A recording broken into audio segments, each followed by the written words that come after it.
नमस्कार दोस्तों, मैं हूं प्रतीक। स्वागत है आप सभी का मेरे चैनल पर। रोड्स पर चलते समय हमेशा ही आपको अपने सामने चल रहे गाड़ियों से एक सेफ डिस्टेंस मेंटेन करके रखना चाहिए और इसे हम 2 सेकंड्स रूल्स के नाम से भी जानते हैं या फिर चीज को मीटर में भी बताया जाता है। हालांकि बेसिकली ये रोड्स टू रोड्स वेरी करता है और आपकी गाड़ी की स्पीड जितनी ज्यादा तेज रहेगी उतने ही मीटर का डिस्टेंस आप अपने सामने वाले गाड़ी से रखेंगे। अब ऐसा इसलिए किया जाता है ताकि बाई चांस सामने वाली गाड़ी अगर सडन ब्रेक अप्लाई करे या फिर गाड़ी का ड्राइवर अचानक से स्पीड को ही स्लो कर ले तो आप उससे एक सेफ डिस्टेंस पर रुक जाएं और किसी भी तरह का एक्सीडेंट ना हो।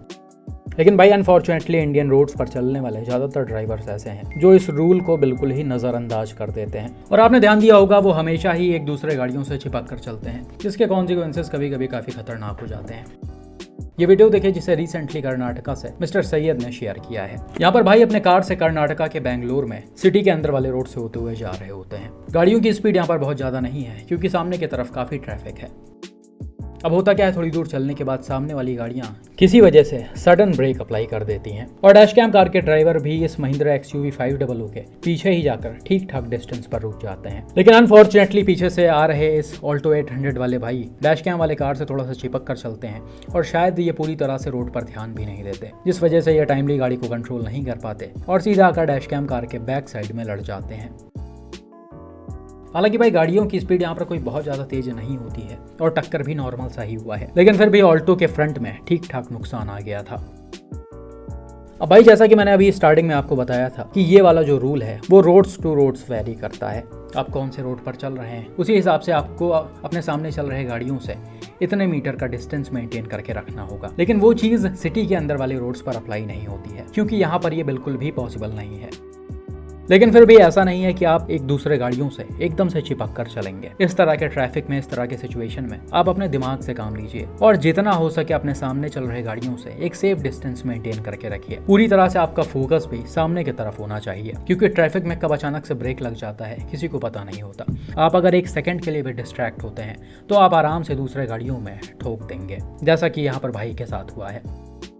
हालांकि भाई ऑल्टो के ब्रेक्स वगैरह उतने ज़्यादा अच्छे नहीं हैं, इसलिए ये गाड़ी और भी कंट्रोल नहीं हो पाई है। लेकिन फिर भी ड्राइवर अगर सारी चीज़ों पर ध्यान देते तो इस एक्सीडेंट को आराम से अवॉइड किया जा सकता था। खैर यहाँ पर अच्छी बात है कि गाड़ियों में कोई बहुत ज़्यादा नुकसान नहीं आया है। बाकी XUV के ड्राइवर को ऐसा लगा कि उनकी ही गाड़ी ठुक गई है और वो बाहर उतरकर चीज़ें चेक भी करने लगे। लेकिन डैशकैम वाली कार टाइमली रुक गई थी, वो XUV में नहीं लड़ी थी।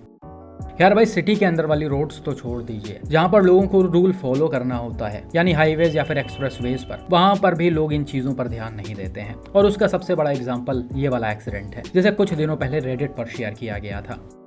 ये भी कर्नाटका के ही मैसूर रोड पर किसी जगह हुआ है, जिसमें आप देख सकते हैं डैशकैम वाली कार एक ब्रेकर पर या फिर कहिए कट पर अपने गाड़ी की स्पीड को एकदम से स्लो करते हैं। लेकिन वहीं पर पीछे से आ रही टोयोटा इनोवा क्रिस्टा की स्पीड कुछ ज्यादा ही तेज होती है और ये सीधा आकर डैशकैम वाले कार को पीछे से हिट कर देते हैं। और भाई ये टक्कर कोई नॉर्मल तरीके से नहीं बल्कि काफी ज्यादा जबरदस्त हुआ। जैसा कि इनोवा की स्पीड यहाँ पर ठीक ठाक थी, इसलिए इम्पैक्ट से इसका फ्रंट भी बुरी तरीके से डैमेज हो गया है। हालांकि डैशकैम कार में कितना नुकसान आया वो तो नहीं पता। अब भाई वीडियो को हम थोड़ा सा रिवर्स करते हैं तो यहाँ पर आप देख सकते हैं डैशकैम वाले कार की स्पीड 60 किलोमीटर/आवर के अराउंड है और इसका ड्राइवर स्पीड को स्लो ही कर रहे थे। लेकिन जो इनोवा की स्पीड है वो एरिया के हिसाब से काफी ज्यादा तेज है। हो सकता है इस हाईवे की स्पीड लिमिट 80 किलोमीटर/आवर के अराउंड हो, लेकिन कई जगह जहाँ आबादी वाला एरिया होता है या फिर कट क्रॉसिंग्स इंटरसेक्शंस पड़ते हैं वहाँ पर आपको अपने गाड़ी की स्पीड कम रखनी होती है।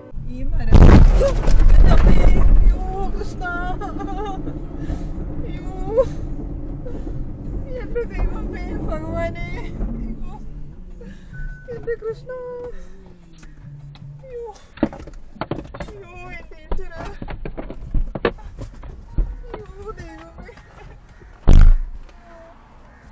लेकिन उस चीज का ध्यान इनोवा के ड्राइवर ने नहीं रखा और इसी वजह से ये एक्सीडेंट हो गया है। बाकी भाई इनोवा जब खड़ी हुई आकर तो यहाँ पर आप देख सकते हैं को ड्राइवर सीट पर एक छोटा सा बच्चा भी बैठा हुआ है। अब ऐसा लग रहा कि इनोवा का एयर बैग जो है वो ओपन नहीं हुआ था क्योंकि इम्पैक्ट इसके राइट साइड टॉप पर पड़ा है। हो सकता है सेंसर्स इसको डिटेक्ट ना कर पाए हों, लेकिन भाई अगर यहाँ पर एयर बैग खुल गया होता तो इस बच्चे को काफी ज्यादा इंजरीज आ सकती थी। और ये एग्जैक्टली होता कैसे है उसका मैंने प्रॉपर एक 3D एनिमेशन वीडियो भी बना रखा है जिसे आप जाकर देख सकते हैं, मैं लिंक डाल दूंगा। अनफॉर्चुनेटली भाई लोग सारी चीजें देखने के बाद भी और समझने के बाद भी इतनी खतरनाक गलतियां कर रहे हैं। यहाँ पर इनोवा के ड्राइवर अगर लिमिटेड स्पीड में होते, डैशकैम वाले कार से ठीक ठाक डिस्टेंस मेंटेन करके चल रहे होते तो ऐसा सिचुएशन बिल्कुल भी ना क्रिएट होता। बिल्कुल ऐसा ही एक और सिमिलर एक्सीडेंट रिसेंटली असम से एक भाई ने शेयर किया था, जो 3 गाड़ियों के बीच में हुआ है। यहाँ पर डैश कैम कार के ड्राइवर एक 2 लेन हाईवे से होते हुए जा रहे होते हैं। वीडियो में आप क्लियरली देख सकते हैं सामने की तरफ एक महिंद्रा XUV 300 चल रही है और इन दोनों ही गाड़ियों की स्पीड लिमिटेड है। साथ ही में डैश कैम कार के ड्राइवर सेफ डिस्टेंस को भी मेंटेन करते हुए चल रहे हैं। अब होता क्या है, थोड़ी दूर आगे चलने के बाद एक जगह जब XUV के ड्राइवर गाड़ी की स्पीड को स्लो करते हैं तो डैश कैम कार के ड्राइवर को भी उन्हीं के पीछे अपने गाड़ी को स्लो करना पड़ता है। लेकिन अनफॉर्चुनेटली उसी समय पीछे से आ रहे बोलेरो के ड्राइवर थोड़े से ज़्यादा तेज रफ्तार में होते हैं और शायद इनका ध्यान पूरी तरीके से सामने नहीं होता है, क्योंकि डिस्टेंस तो ये ठीक ठाक मेंटेन करके रखे हुए हैं। लेकिन ऐसा लग रहा है इनका ध्यान सड़क पर है ही नहीं, क्योंकि सामने की दोनों गाड़ियां स्लो हुई हैं, लेकिन ये भाई बिल्कुल भी ब्रेक नहीं लगाए हैं और सीधा उसी स्पीड में आकर डैश कैम वाले कार को यानी किया सेल्टॉस को बैक साइड से हिट कर दिया है।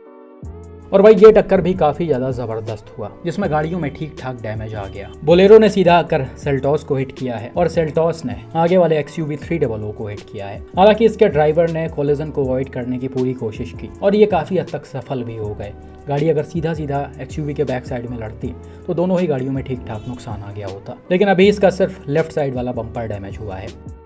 बाकी बैक साइड में बोलेरो के इम्पैक्ट से सेल्टॉस का बूट डैमेज हो गया है और बम्पर टूट गया है। वहीं भाई बोलेरो को देखा जाए तो इसका भी फ्रंट डैमेज हो गया है और तेज इम्पैक्ट से गाड़ी के दोनों एयरबैग्स भी तुरंत ओपन हो गए थे।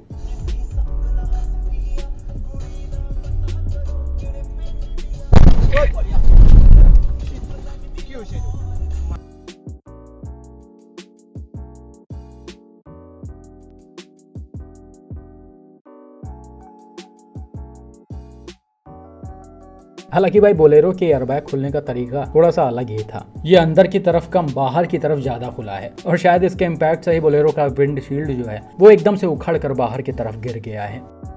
खैर जो भी हो, अच्छी बात यहाँ पर ये थी कि इतने भयानक एक्सीडेंट में भी पैसेंजर्स को चोटें नहीं आई हैं, वो पूरी तरीके से सेफ हैं। लेकिन भाई आप इन एक्सीडेंट्स को देखकर समझ सकते हैं कि कैसे आपकी एक छोटी सी लापरवाही बड़ा नुकसान करवा सकती है। गाड़ी चलाते समय आपको सिर्फ गाड़ी ही चलानी चाहिए और उसी पर पूरा ध्यान देना चाहिए। लेकिन अनफॉर्चुनेटली इंडियन रोड्स पर चलने वाले बहुत सारे लोग ऐसे हैं जो गाड़ी चलाते समय सारा काम करने लगते हैं। वो इधर उधर देखने लगते हैं, आपस में बातचीत करने लगते हैं, फोन चलाने लगते हैं, जिस वजह से वो चीज़ों पर टाइमली कंट्रोल नहीं कर पाते। और यहाँ पर भी भाई बोलेरो की ब्रेकिंग जो है वो कोई बहुत ज़्यादा अच्छी नहीं है, लेकिन फिर भी अगर ड्राइवर सामने की तरफ देख रहा होता तो वो गाड़ी को आराम से कंट्रोल कर ले जाता। ऐसा लग रहा है इन्होंने लास्ट तक ब्रेक को छुआ ही नहीं है। तो इन सारी चीज़ों पर ध्यान दीजिए, साथ ही में अपने सामने चल रहे गाड़ियों से एक सेफ डिस्टेंस मेंटेन करके रखिए, चाहे आप हाईवेज पर चल रहे हो या फिर सिटी के अंदर वाले रोड्स पर चल रहे हो। बाकी भाई वीडियो कैसा लगा और आपका इन एक्सीडेंट्स पर क्या मानना है, कमेंट करके ज़रूर बताएं।